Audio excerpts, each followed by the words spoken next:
A külföldi neonácik voltak többségben a Magyar Becsület napján. A szélsőséges rendezvény megtartását ezúttal is tudomásul vette a BRFK. Baloldali anarchista fiatalok megpróbálták megzavarni a demonstrációt, amit a rendőrök megakadályoztak. Magyar neonácik szervezték, de a külföldiek voltak többségben a Becsület napján. Németországból, Olaszországból, Svájcból, Spanyolországból, Angliából és Lengyelországból is érkeztek bőrfejűek a Hősök terére. 1945. február 11-ére emlékeztek. Azon a napon próbáltak meg kitörni a szovjet gyűrűből a budai várba zárt magyar és német csapatok, köztük SS hadosztályok és nyilasok. A rendezvényt most is a kirekesztő nézetei miatt feloszlatott Vér és Becsület Kulturális Egyesület volt vezetője jelentette be a rendőrségen. A BRFK idén se tiltotta meg a felvonulást, ahogy tavaly sem.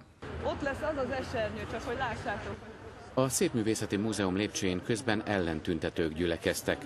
Sárga csillagokat és a német koncentrációs táborokban előírt egyéb megkülönböztető jeleket osztottak szét egymás között. Amikor az esernyő a levegőbe emelkedett, az antifasiszták tarkóra tett kézzel álltak a fekete egyenruhások elé, így emlékeztetve őket a náci kivégzésekre.